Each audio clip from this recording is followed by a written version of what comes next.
Hello and welcome to this Expert Roundtable program entitled Managing Non-Advanced Systemic Mastocytosis. This program is supported by an educational grant from Blueprint Medicines. We are honored to have participants from across the country in attendance, not only in this room, but also viewing online. A few important housekeeping notes for those of you in the room. To answer polling questions, please use the keypad provided.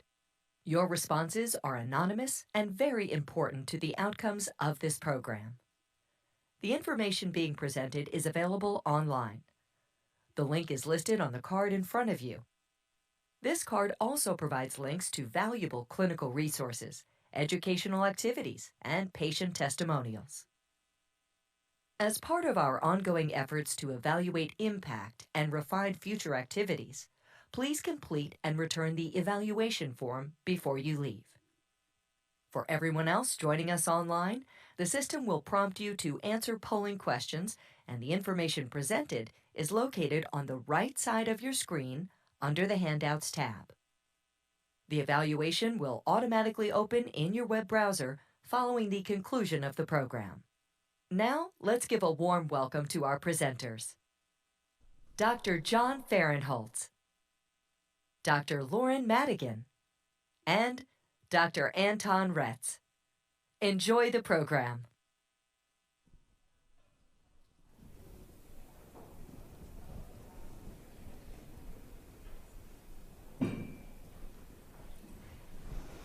Good morning. Thank you all for coming. Very early today, we're going to present managing non-advanced systemic mastocytosis in roundtable fashion.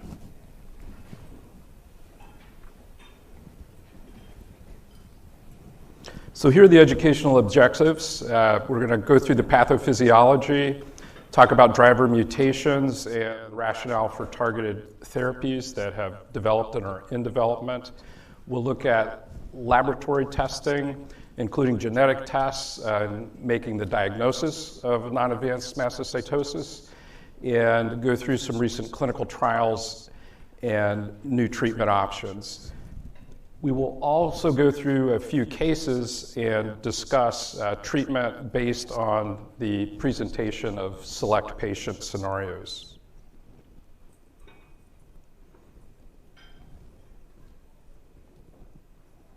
Here are disclosures.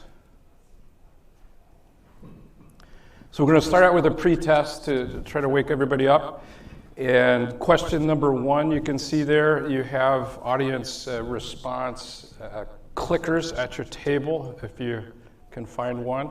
And so the first question is approximately how many patients with non-advanced systemic mastocytosis do you manage per month?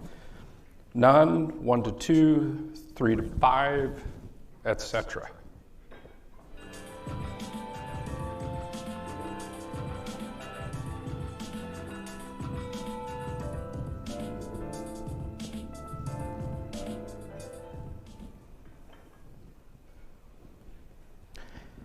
Pretest question 2 is approximately what percentage of patients with non-advanced mastocytosis have the KIT D816V mutation?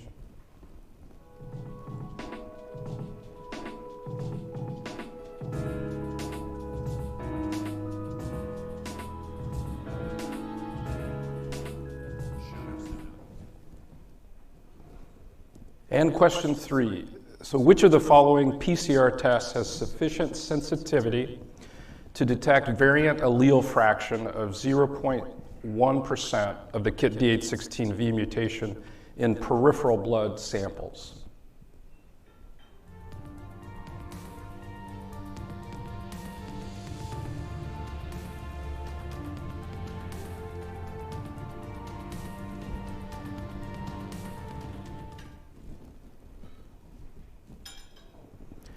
And question 4.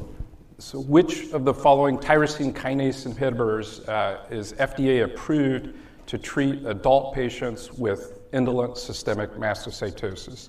A, omalizumab. Number 2, avapritinib. Number 3, ruxolitinib. Or number 4, masitinib.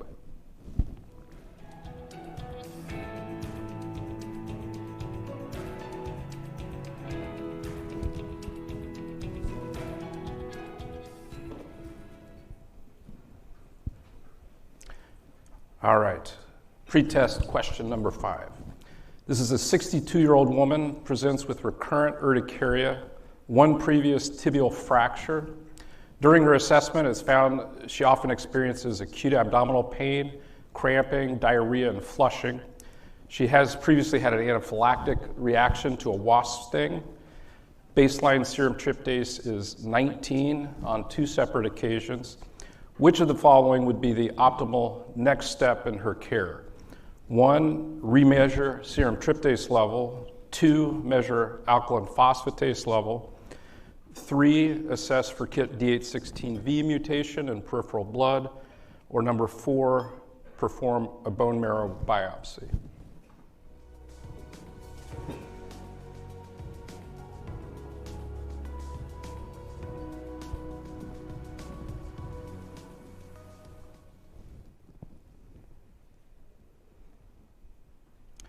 All right, number 6. For what percentage of your patients with non-advanced SM whose symptoms are uncontrolled using standard therapy, antihistamines, antimediator medicines, cromolyn, et cetera, how many of them, what percentage do you currently prescribe a tyrosine kinase inhibitor to treat their mast cell burden? 1, none. 2, approximately 25%. 3, approximately 50%. 4, 75%. 5, 100%, or if you don't manage anybody with non-advanced, number 6.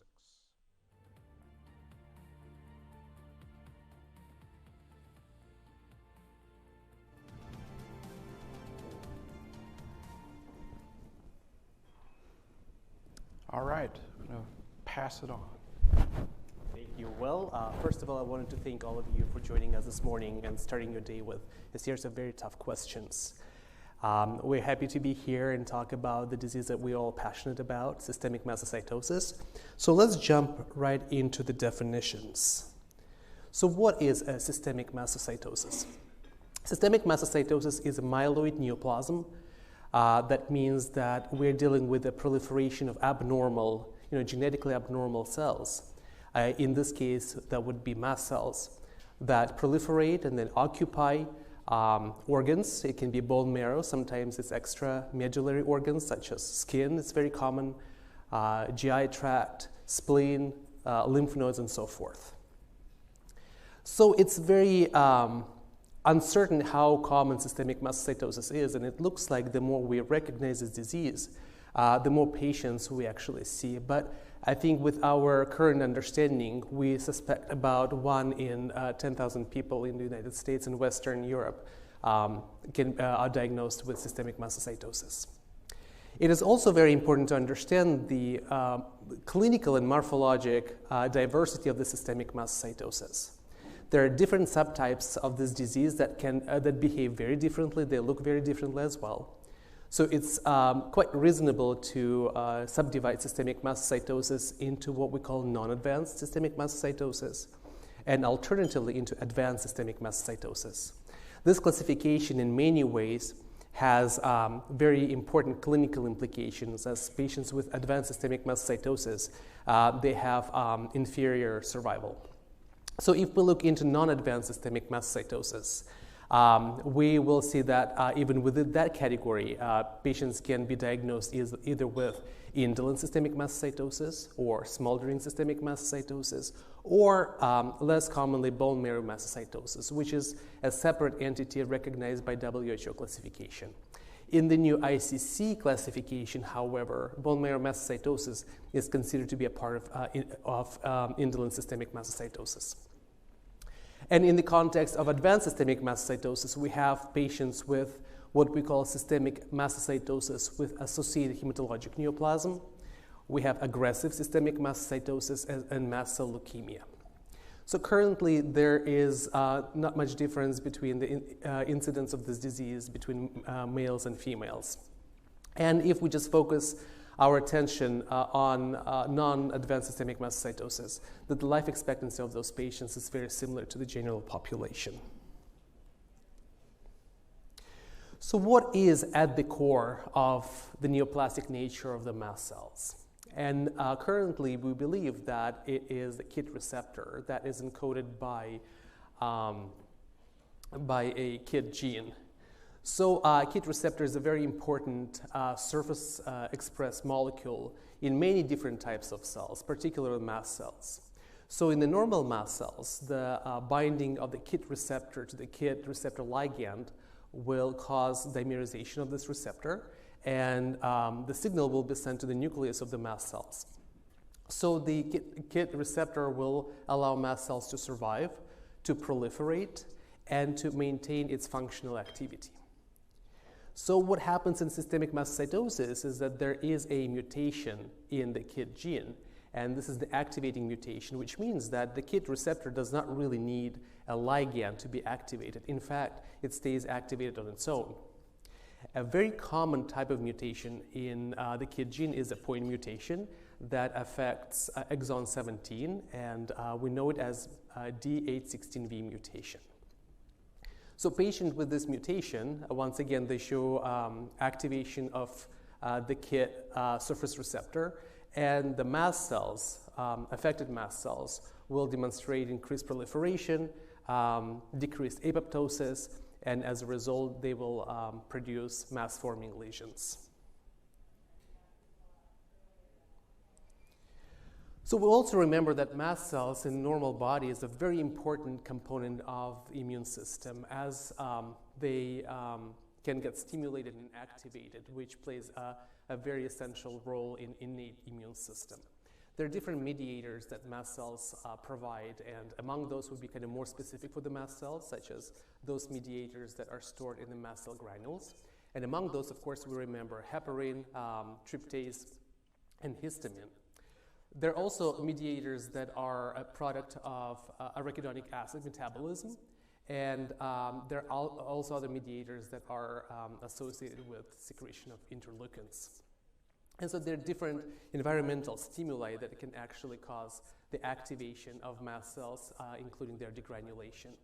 And this is a great table that attempts to summarize a lot of different triggers that cause mast cell activation. And among those triggers, as you see, there are those that work via IgE mediated activation, as well as some more general stressors, and those that work via the G protein coupled receptor. And with that, I have a question for my colleagues here. So in your practice, what kind of triggers do you commonly see in patients with indolent or non-advanced systemic mastocytosis? I'll go first. So for anaphylaxis, a key trigger would be venom anaphylaxis, so wasp sting, yellow jacket, et cetera. So patients with indolent systemic mastocytosis or the bone marrow mastocytosis that you mentioned, that's a key trigger and something we'll hone into on the clinical side as even a clue that there may be underlying mastocytosis. From the perspective of a dermatologist, I think for the cutaneous lesions, we see a lot of triggering with those physical triggers. So things like mechanical irritation, friction or vibration can be very important for patients. Exercise, changes in heat, and things like that. So it's not uncommon to see patients, altering their activities or altering the things that they're wearing in response to having a hypercutaneous disease because of those physical triggers as well.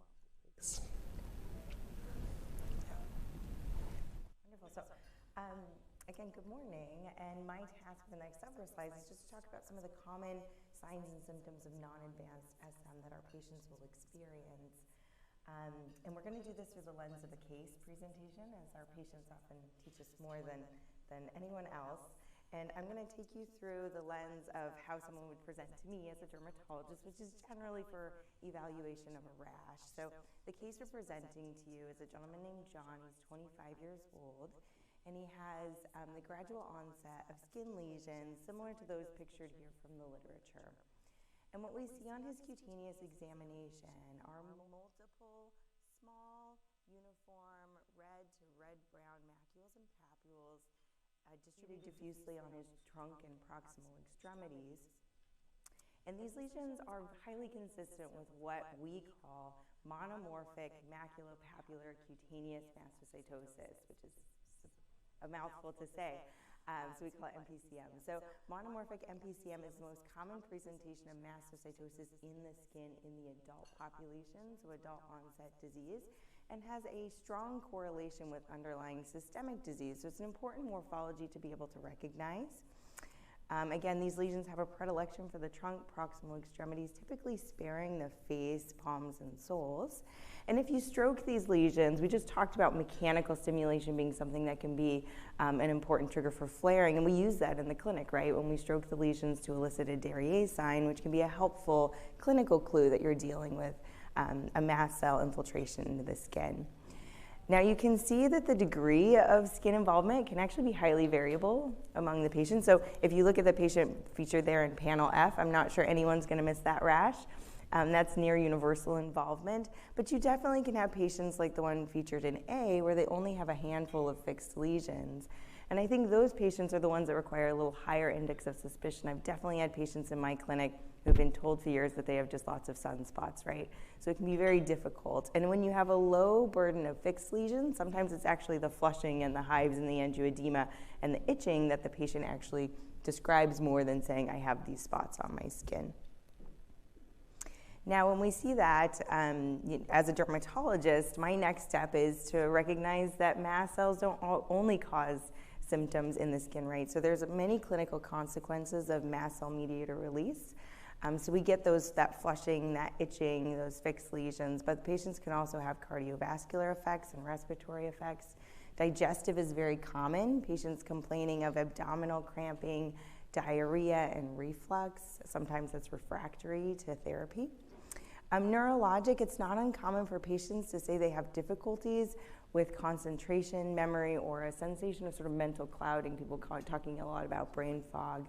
And then musculoskeletal with aches, pains, long bone pain, and then obviously if they suffer from osteoporosis or osteopenia, it can present with pathologic fractures as well. So again, our next step is to ask John to review his systems, and he tells us that yes, he has a history of recurrent flushing. GI, related to his GI system, he says he has recurrent abdominal bloating and diarrhea, and he had been seen by a gastroenterologist and diagnosed with irritable bowel syndrome about 6 months prior. And again, these mediator symptoms can be nonspecific, and it's not uncommon for patients to be labeled as a different, more common condition first. He also has a history of anaphylaxis, as was pointed out, with wasp sting as an important historical marker, again, raising your index of suspicion for this disease. But this patient doesn't have a history of bone pain or prior fracture. And it's not uncommon for patients with mastocytosis to have some, but not all, of the clinical features that we can see. So every patient is very different, which is why I love being on a multidisciplinary team, because sometimes dermatology is the lead, sometimes it's endocrinology, sometimes it's GI, because these patients present in a myriad of ways. So here's just a summary of the clinical characteristics of non-advanced SM among those subtypes that Dr. Retz has just so nicely outlined for us, seeing things like cutaneous, GI, musculoskeletal being very common. And on average, patients with systemic mastocytosis are going to report about 14 SM-related symptoms across their lifetime. So it's very, very common for patients to suffer from these symptoms. So breaking it out to the faculty again, obviously for me, a lot of patients come through the lens of having fixed skin lesions or cutaneous prominent symptoms. I'm curious how they present into your clinic and what are the most common symptoms that bring them to you? Yeah, we certainly see cutaneous symptoms as well, but also a number of patients who, as I alluded to before, will show up with a prior history of allergic reactions, anaphylaxis, a lot of cutaneous mediator symptoms will still be there with flushing, and then I think GI symptoms are very prominent, and especially as I've started to probe further into that, many patients will grow accustomed to some of the abdominal cramping and loose stools and so forth, but pushing to really ask them about those symptoms, they will often then offer more symptoms because the burden of disease when something that's so chronic, people will just kind of acclimate to it and maybe not even share some of those symptoms. The other very difficult symptom that people will have, and another one that they may not offer right away in the setting of a chronic disease, would be chronic fatigue or difficulty with concentration, those neurocognitive symptoms.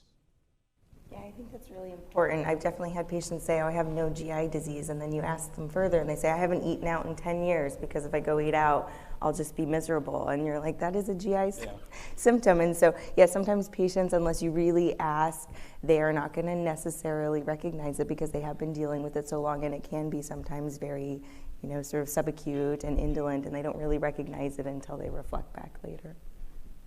Yeah. How often do you see people come for a different rash, and then you notice and discover the, I still use urticaria pigmentosa because it's easier for me to say. So definitely we've had patients that have come with just predominant symptoms of flushing. I get a lot of referrals for patients sort of rule in, rule out mastocytosis. I've also had patients referred to maybe by a pathologist who wasn't very comfortable in reading skin pathology, or perhaps, again, just as like sunspots or things like that. And so it's not uncommon, again, for these patients, unfortunately, to be labeled as something sort of incorrectly initially, and then we kind of pick it up later. Obviously, for me, it's a little bit closer to the forefront of my mind. But this delay in diagnosis is significant, right? Because these patients, again, often this is a rare disease, but these signs and symptoms can be shared by other more common disorders. But lack of recognition really puts these patients at risk, not only for just having ongoing disease burden and symptomatology, but also for things like life-threatening anaphylaxis, organ dysfunction, osteoporosis. And prior to diagnosis, patients have seen an average of 6 healthcare providers for their symptoms before they are characterized, and the median time frame from symptom onset to the diagnosis is approximately 6 years. And I'll say anecdotally, I think that's even longer for our patients with skin of color. So it's a really important thing to be able to recognize these patients earlier in their disease course if we can. Thanks. All right, so what are the diagnostic criteria for non-advanced systemic mastocytosis? Excuse me. So it's recommended in a patient in whom you may suspect a systemic mastocytosis. There is a list of very basic tests that can be extremely useful. And among those would be obviously CBC with the white blood cell differential. There could be a metabolic panel. Basal tryptase level is a big one, right? And we'll talk a little bit more about that. And then we also should consider molecular testing. And in this context, the best one to run would be high sensitivity testing for KIT mutation, particularly D816V. There are different methodologies that you can encounter when you look for a laboratory that runs those kind of testing. So it's not, it's available in the United States, but you have to look up the laboratory. So the 2 tests are digital droplet PCR or ASO, so it stands for allele specific oligonucleotide reverse PCR reaction. So let's dive a little bit deeper into the high sensitivity testing for KIT D816V. So sometimes, when we have a peripheral blood sample, the number of mast cells in that sample is going to be very, very low. Therefore, if we use kind of more widely spread molecular testing, such as NGS panel, we may not have higher enough sensitivity to catch those mast cells, those mutations. And as an example, the overall sensitivity of NGS testing is about 3 to 5%. And in contrast, the highly sensitive techniques will give you a sensitivity of 0.01 to 0.03%. Therefore, NGS testing, especially in the peripheral blood, definitely has its role in diagnosing myeloid neoplasms, but in the systemic mastocytosis, its utility can be quite questionable. And then we also need to consider bone marrow biopsy and testing bone marrows, especially in cases when our peripheral blood yielded negative results. It is currently recommended by the NCCN guidelines to use highly sensitive techniques, molecular techniques, as the initial testing for systemic mastocytosis. In fact, if you look at patients in the prospector study, about 80% of those with KIT D816V mutation actually had serum tryptase levels below 20 nanograms per milliliter, and this is kind of our threshold to be used as a diagnostic criterion for systemic mastocytosis. So even though you might consider basal tryptase testing versus molecular testing, I think it's very important for us to realize that testing for both will give you the best result. All right, well, go back to John, our patient. Let's see what test results we got back on him. So his basal serum tryptase level was 26.2, which is way above our 20 threshold. But once again, even if you have basal tryptase below 20, it does not rule out systemic mastocytosis. His CBC and WBC differential were normal. His metabolic panel was normal. And we did find the KIT D816V mutation in the peripheral blood at the variant of allele frequency of 0.08. So it is, as you see, is reaching pretty low the threshold of our higher sensitive techniques. So had we ordered NGS testing in this case, it would have come back negative, right? So we would have missed that. And the biopsy of the skin was performed, and pathologists looked at it and saw an increased number of mast cells. And in this particular case, so actually in all cases that we look for systemic mastocytosis, we will always order CD117 as the most sensitive marker for mast cells. As you see here, there are increased mast cells highlighted by that stain. And we also will run tryptase as the most specific marker for the mast cells. And obviously, they were also elevated. The patient did not have organomegaly, and they also did a GI colonoscopy with GI biopsies, apparently, and we did not find any mast cells in the GI. All right, so it actually takes us to a very important point here. It's like, what is the next step in a patient like this? And this is a, I think, very comprehensive flow chart that was proposed and agreed upon by the European Network for Systemic Mastocytosis, as well as the American Initiative in Mast Cell Diseases. And as you see here, the whole flow chart consists of two parts. Right on the left, you'll see the workflow for patients who do have typical skin lesions, like in this particular case. So if there is a skin lesion, and terminologically we have to be very, very careful here. In the past, particularly, when you flip through the diagnosis of the dermatopathologist, sometimes they say this is cutaneous mastocytosis because you have mastocytosis in the skin. Makes sense, right?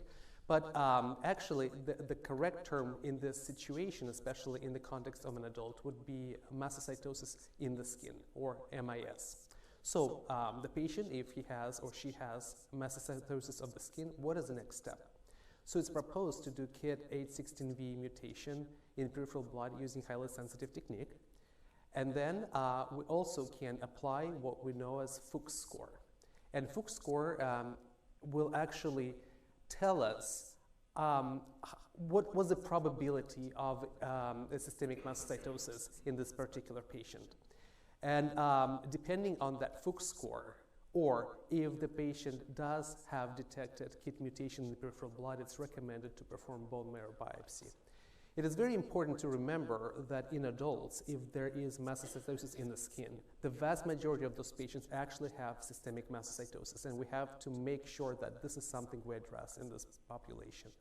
Alternatively, in kids, if we see mastocytosis in the skin, usually it's actually true cutaneous mastocytosis that does not have involvement of extracutaneous tissues. All right, so let's focus on the right side of this flowchart. And this is for the patients who do not have skin lesions. So in those, once again, the first step would be high sensitivity KIT testing on the peripheral blood. And then also we have what we call a REMA score, which is a very kind of simple scoring system also to tell us how probable systemic mastocytosis is. And depending on the score for that REMA system, we should consider bone marrow biopsy. So why bone marrow biopsy? You know, it's an invasive technique. You really have to talk your patient kind of into it, right? Because it's an extra visit. It's painful, it's unpleasant. So the bone marrow biopsy will provide you with unequivocal evidence of systemic mastocytosis if it's there. Because diagnosis of systemic mastocytosis is based on meeting certain criteria. Among those, there's one major criterion, which is morphology. Right? The major criterion is the presence of dense aggregates of mast cells in the bone marrow or sometimes in extramedullary tissues. And there are also 4 minor criteria. So if we just focus on WHO classification, they want us to meet 1 major and 1 minor criterion, or alternatively, at least 3 minor criteria. That would be sufficient for the diagnosis. In ICC, it's slightly different because ICC requires only 1 major and no minor in those patients, or at least 3 minor criteria. So the minor criteria include the demonstration that the mast cells are morphologically atypical. So we need to have more than 25% of mast cells that have weird shapes. Often we see spindle shaped, sometimes we see mature mast cells. The mast cells also need to show their abnormal immunophenotype, which is based on assessment for expression of CD2, CD25, and CD30, right? So the morphologist will look at those markers either in the bone marrow biopsy or by flow cytometry. Then the third minor criterion would be the presence of the activating KIT mutation, not necessarily D816V, although more than 95% of patients will have that particular mutation. And the fourth would be high basal tryptase levels. And once again, 20 nanograms per milliliter, this is the threshold. All right, go back to John. So he did agree on the bone marrow biopsy. We looked at it, and this is what we found. So in the aspirate, if you look really closely at this picture, you'll find some very atypical mast cells. They're spindle-shaped. So there's our first minor criterion. But the biopsy actually provided us with pretty obvious major criterion. We see this dense aggregate of mast cells highlighted by CD117 at the very center. And then tryptase was also positive. And as we ran some other markers, we demonstrated that the mast cells were CD25 positive. And this is when a pathologist can actually give you an overall mast cell burden on this biopsy. So in this patient, it was about 10% of his bone marrow was positive. So based on this data, I think we reached the diagnosis of systemic mastocytosis by meeting 1 major and, what do we have? At least 2 minor criteria. Plus, we have a KIT mutation in this patient as well. All right, so another important piece of information that the bone marrow biopsy can provide is actually help us classify systemic mastocytosis into different subcategories that we've already discussed. And particularly in these patients, we're looking for presence or absence of what we call B findings, or disease burden findings, as well as C findings. John actually did not have any B findings, and he did not have any C findings. Therefore, the final diagnosis for John was indolent systemic mastocytosis. Just a couple of things, the caveats that we can face when we test patients for systemic mastocytosis. And among those is, of course, our basal serum tryptase level. There are certain situations when the BST is just not reliable. If you have some other myeloid neoplasm, often we see that the tryptase is actually secreted by those neoplastic cells. So your basal serum tryptase is just not reliable. And once again, even if you have a patient with basal serum tryptase below 20 nanograms, please do not rule out systemic mastocytosis right there. All right, and one more thing that I wanted to touch upon here would be some other conditions that we're recognizing that are characterized by increased basal serum tryptase levels. And among those is hereditary alpha tryptosemia, an extremely fascinating condition, I think. So what happens in it is you actually have a duplication or multiplication of the gene that encodes for alpha tryptase. And as we're learning about it, actually a pretty significant number of a normal population, especially in Northern Europe, have this trait. So, up to 7% of those folks. And those people indeed have high basal tryptase levels. And WHO actually recognizes this phenomenon, and if you have a patient with hereditary alpha tryptosemia and you're investigating that patient for systemic mastocytosis. There's a formula that you can use to kind of adjust your basal serum tryptase level.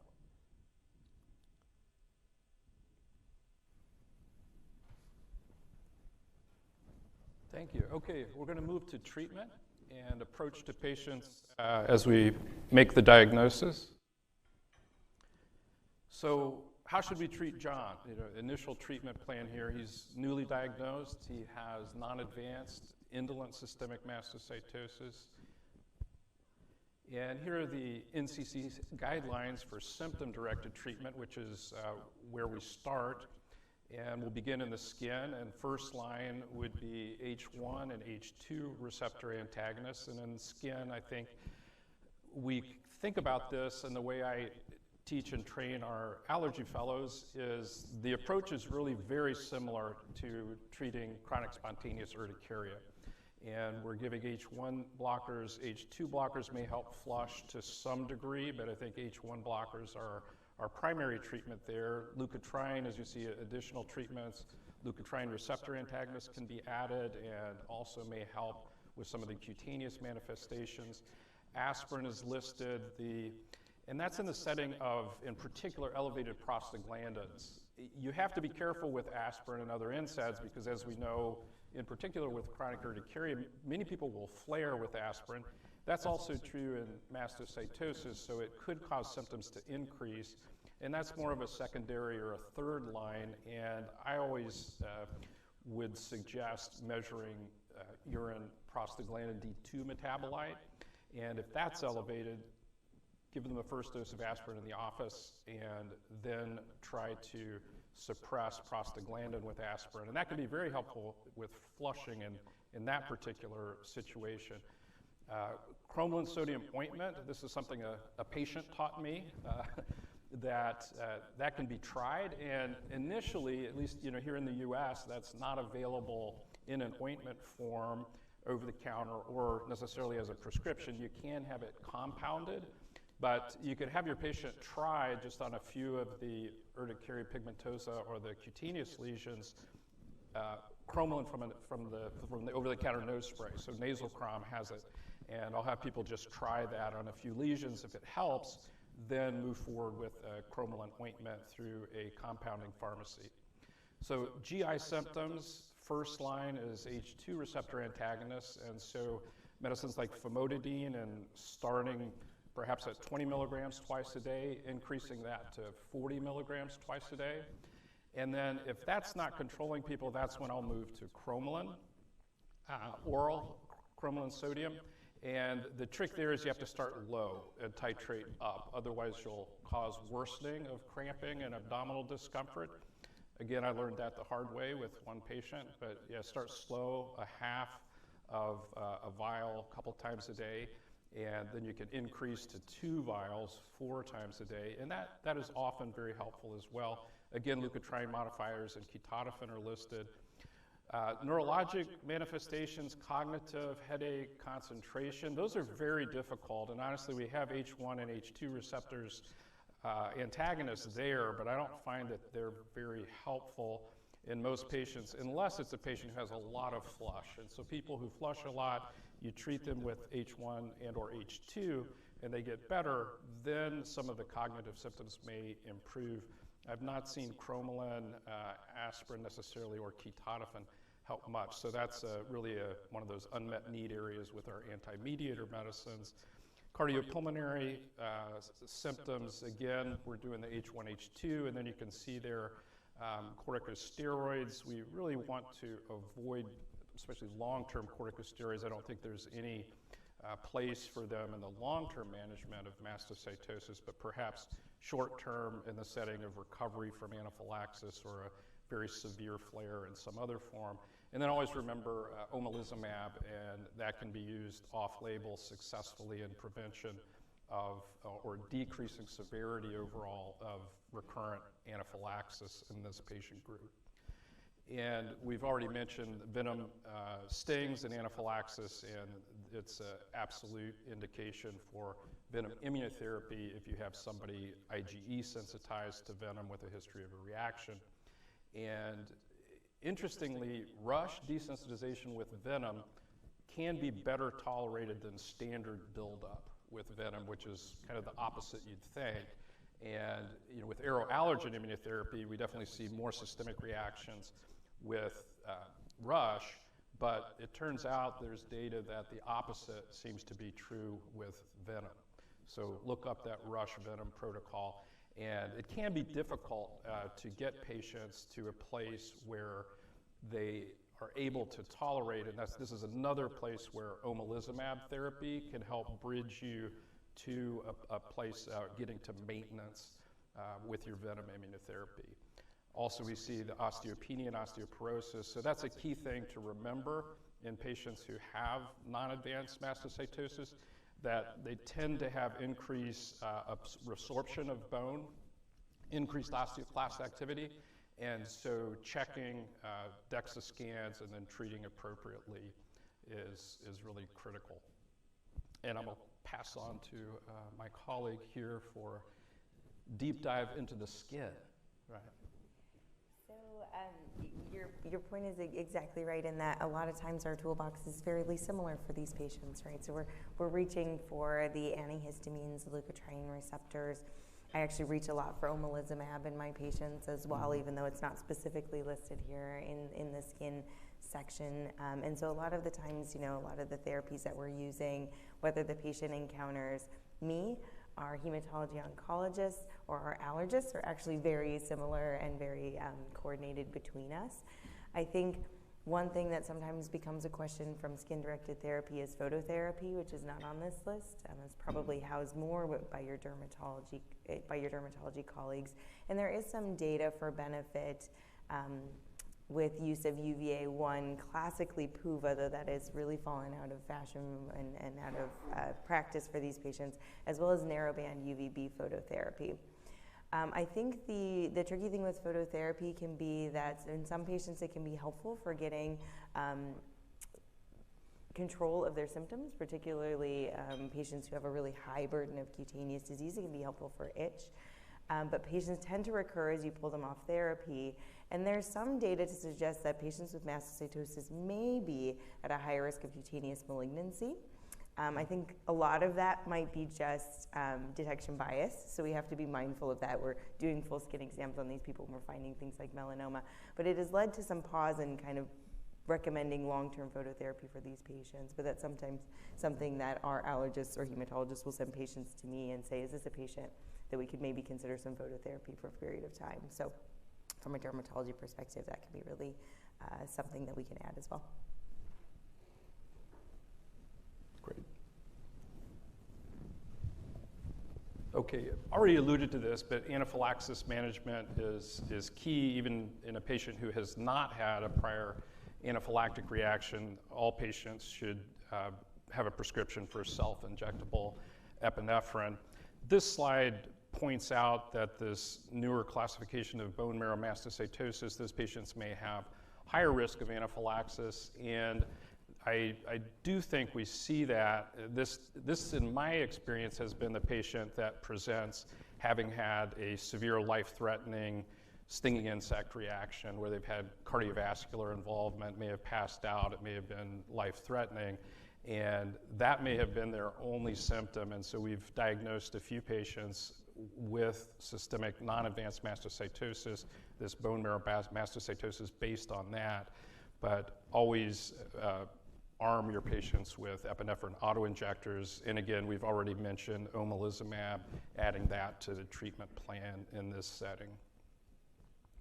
So we have a new patient now, Anne, who is 58 years old, and she comes in and she's had non-advanced mastocytosis for 9 years. She has hepatomegaly, no splenomegaly. Her quality of life is severely impacted and she's had osteoporotic fractures. She has a lot of GI symptoms, cutaneous lesions, and you see her medications there, H1, H2, cromolyn, and she's still symptomatic. She is treated by endocrinology for her osteoporosis, and her baseline bone marrow mast cell burden was 30% and a serum tryptase of 150. So this is when we're talking now tyrosine kinase inhibitors. So she's already on what we call our baseline best supportive care and is still clearly symptomatic, as many of these patients are. And this slide reviews KIT inhibition, and the first medication listed there is imatinib. It also inhibits several other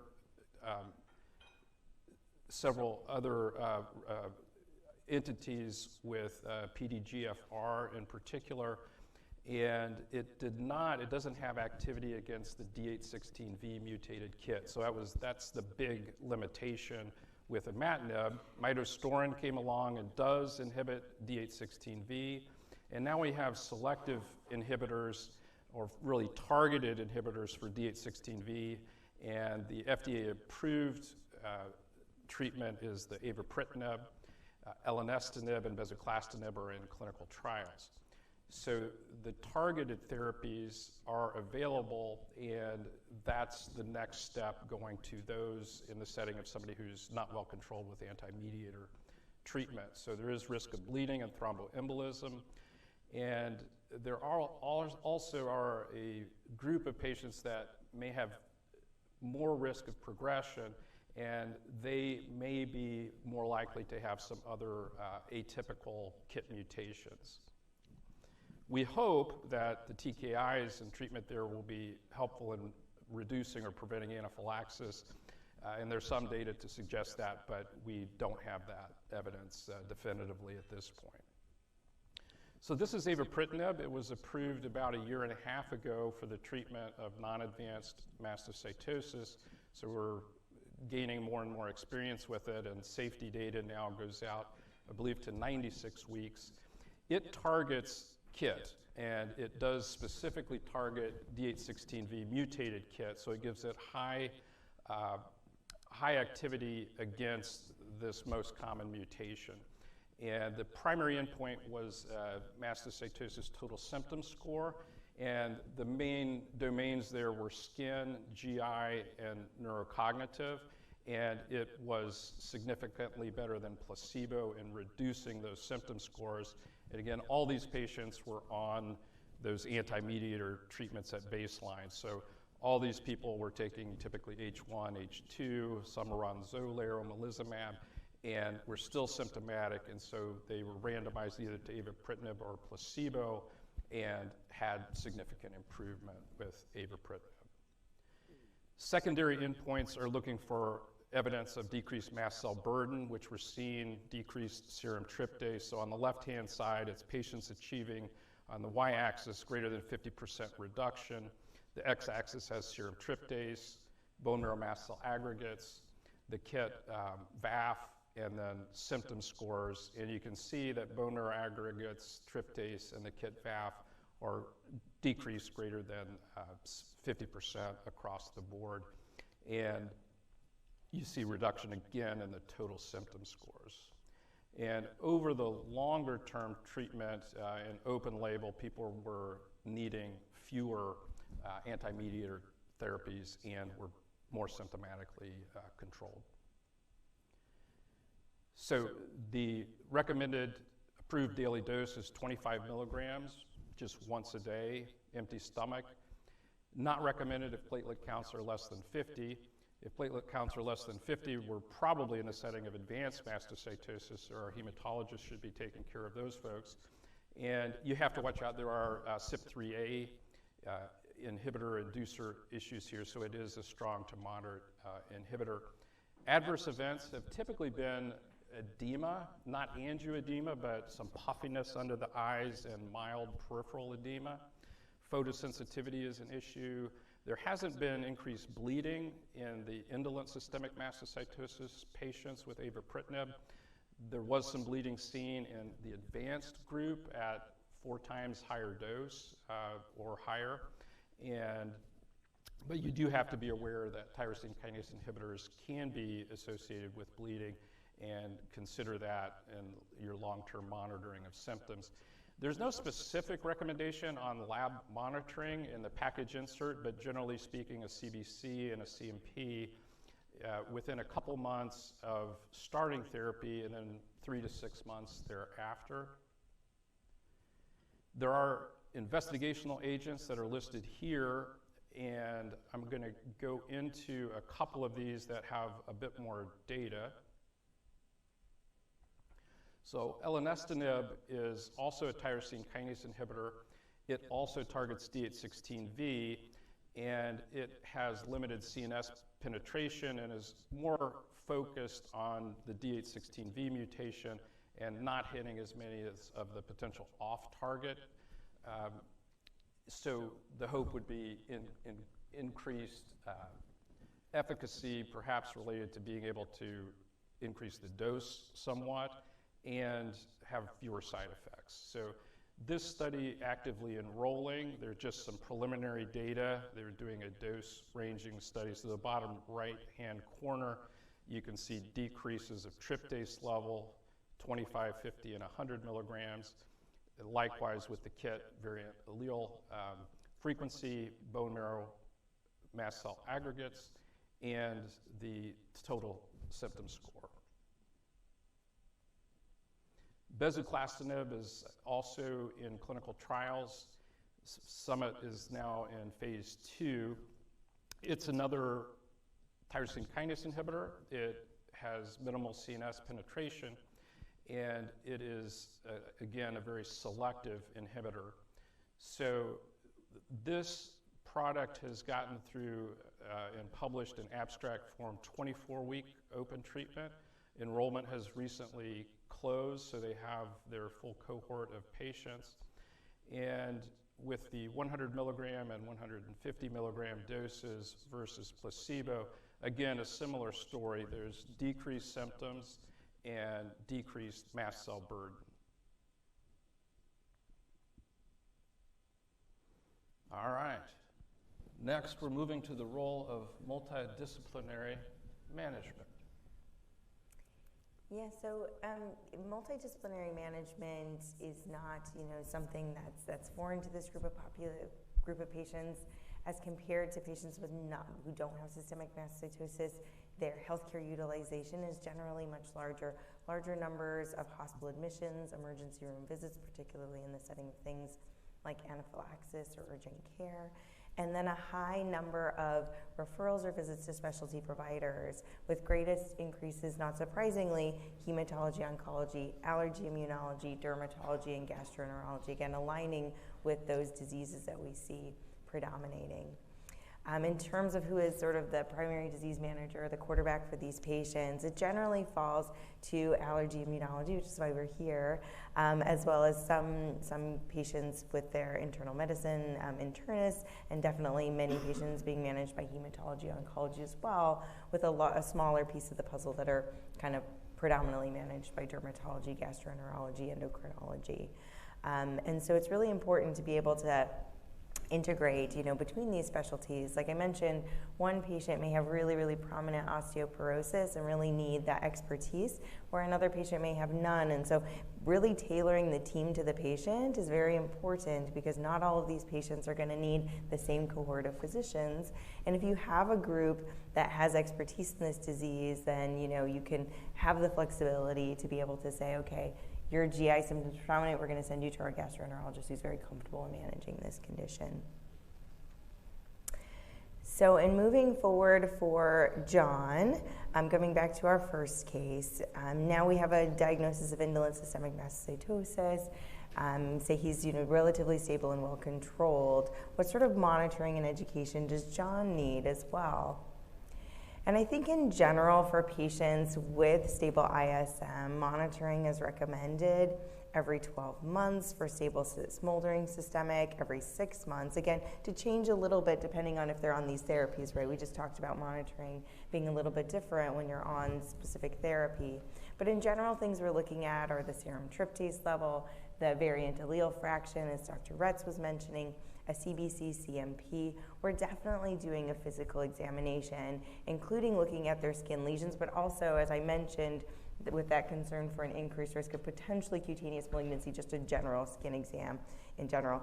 That's where a lot of patients come to see me because if you can imagine, if you have 1,000 lesions on your skin of mastocytosis and one melanoma, it can be a little bit tricky. And so a lot of times as a dermatologist, I'm helping kind of sort of look through that, look for those trees through that forest.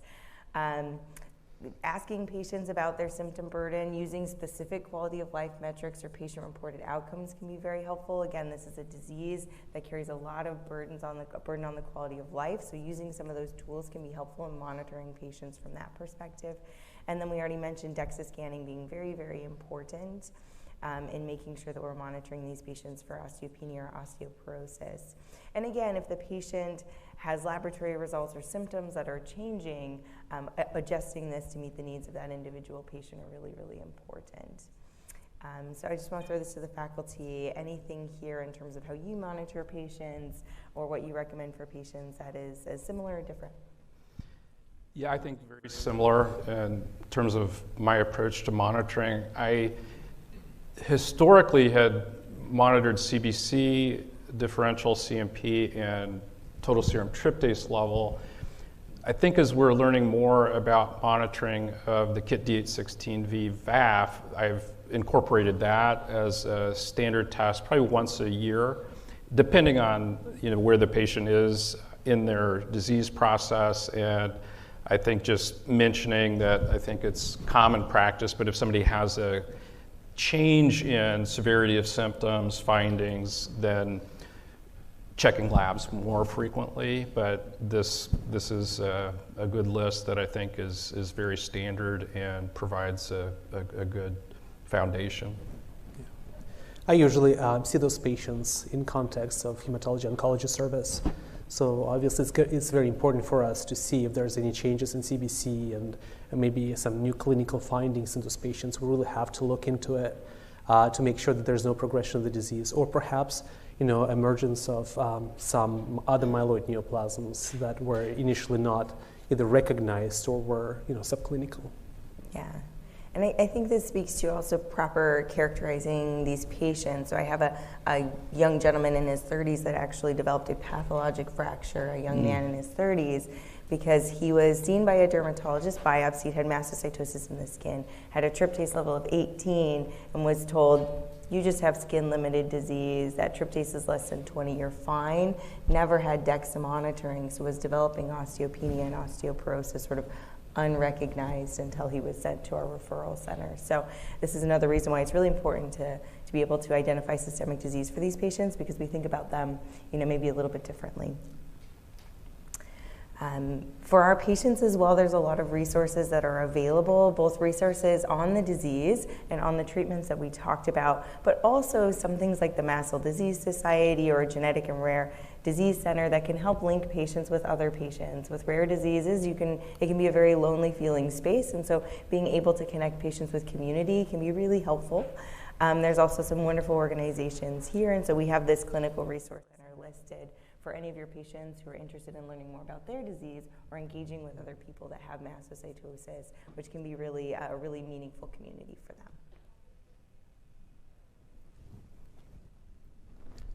Okay, so conclusions.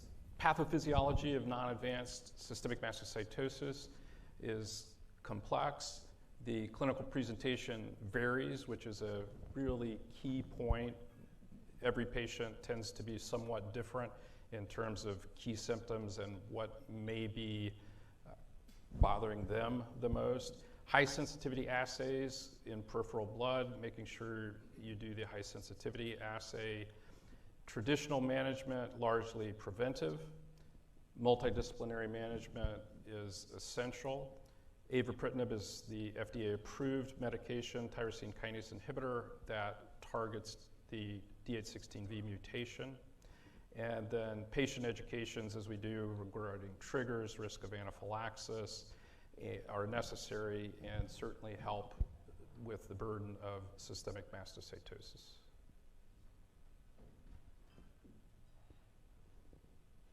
Okay.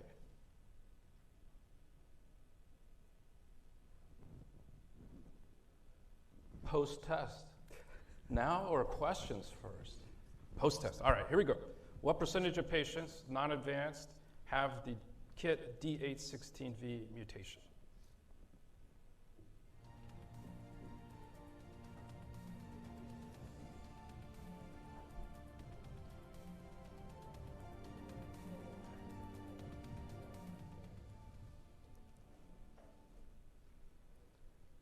Yes, 4 is the correct answer, 95%. So the vast majority will have the KIT D816V mutation. Question number 2, which of the following PCR tests has sufficient sensitivity to detect the variant allele fraction of 0.1% in peripheral blood for the D816V mutation?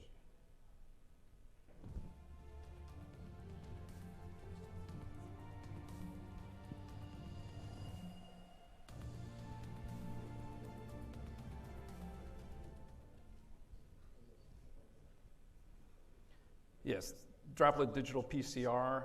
You're looking, and several labs will run this. You want to make sure that the test offers this quantitative variant allele fraction, and that's really the secret to having the sensitive PCR.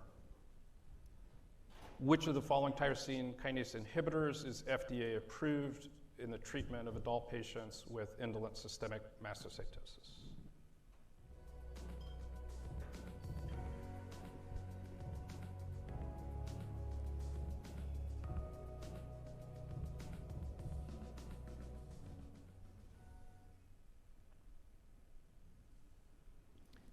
Okay, number 2, avapritinib.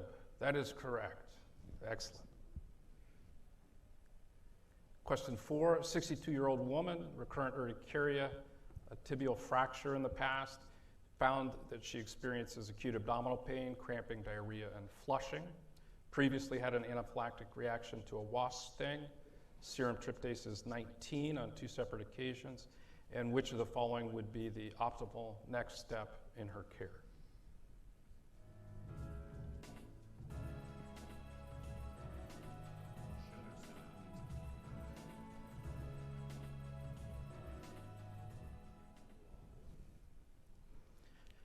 Very good. I think we could have 2 correct answers here.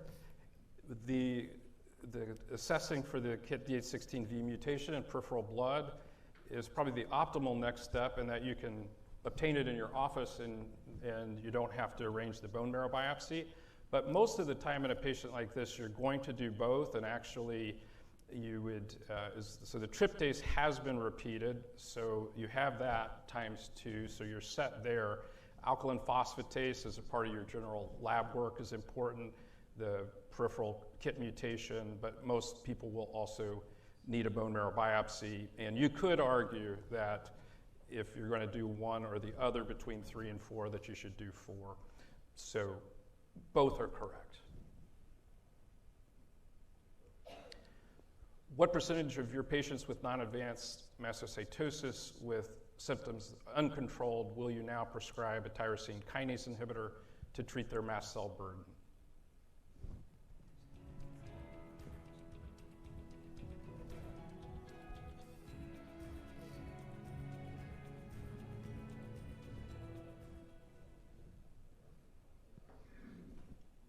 Great. Yes, I think with non-advanced mastocytosis as allergist, immunologist, dermatologist, it's important for us to become comfortable managing these patients. Hematologists, oncologists are used to treating advanced blood cancers, and advanced mastocytosis is so rare that often that is treated in a specialty tertiary care center. But most hematologists, oncologists are not going to, I shouldn't say most, but I think in my experience, most hematologists are not keen on looking at treating some of the non-advanced patients who don't have a lot of mast cell burden, but they have more mediator symptoms. And so I think that's really where we come in. All right, on to question and answer. So first question is, does Quest or LabCorp do the KIT D816V in peripheral blood? I know LabCorp does the test and ARUP does the test, and I'm not sure about Quest.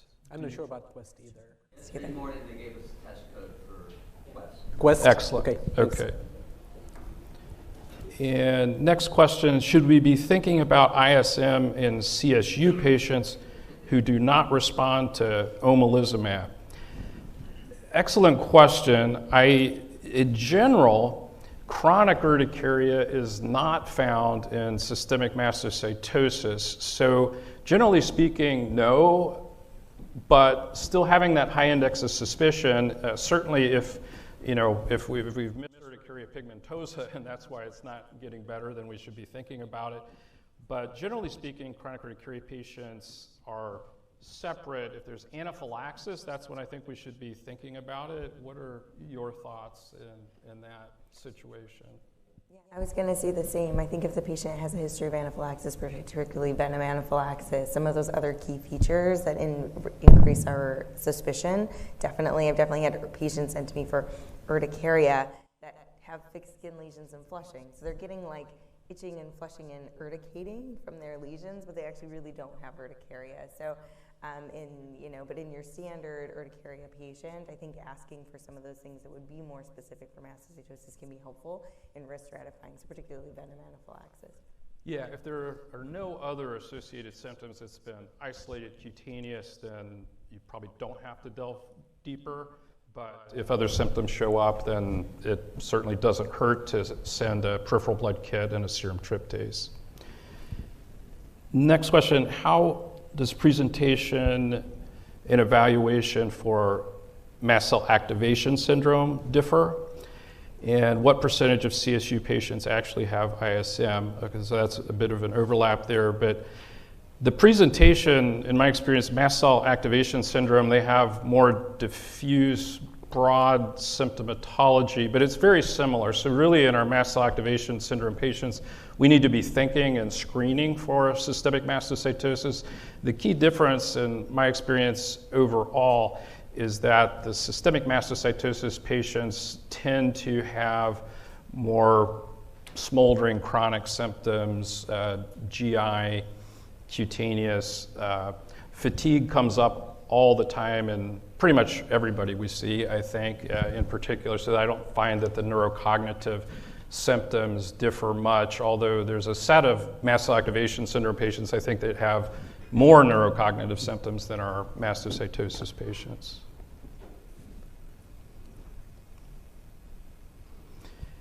And another question here, how do you adjust baseline or basal serum tryptase in HAT? And generally speaking, you can Google that and get online and use the calculator, but the general approach is if you have one increased copy of the tryptase gene, you add 10 to your total tryptase. So if you had somebody with 25 and you're trying to say, is this a minor criteria, but they have HAT and one extra copy, subtract 10 and you're at 15. Is that how you've, yeah? Yeah, that's absolutely correct. But from a practical perspective, when you have a situation like this, the whole tryptase becomes very, very messy, right? Yes, you try to adjust it, but then, yeah, I think this is probably one of those scenarios when you probably should somewhat disregard tryptase levels and just go with the assumption that the patient is likely to have systemic mastocytosis. Just go from there. And the testing for hereditary alpha-tryptocemia is becoming more and more available in the United States as well. So this is a very useful test, I think, that should be used in at least a subset of patients with presumed systemic mastocytosis. And I know we're running out of time. Can we try to do a few more, or shall we? One more question. All right, let's see. So we'll take this. So do you recommend urinary N-methylhistamine or prostaglandins for indolent systemic mastocytosis? Generally, you don't need to. I do think it's worthwhile, though, in a patient who's having refractory flushing, despite all the treatment you're giving, looking for elevated urinary prostaglandins if you're going to think about aspirin therapy. So severe flushing, mastocytosis, that's where it was really first described, and utilizing aspirin to suppress prostaglandins, which can then treat the severe flushing if it's refractory. All right, great questions. Thanks, everybody. Thanks, friends. Thank you.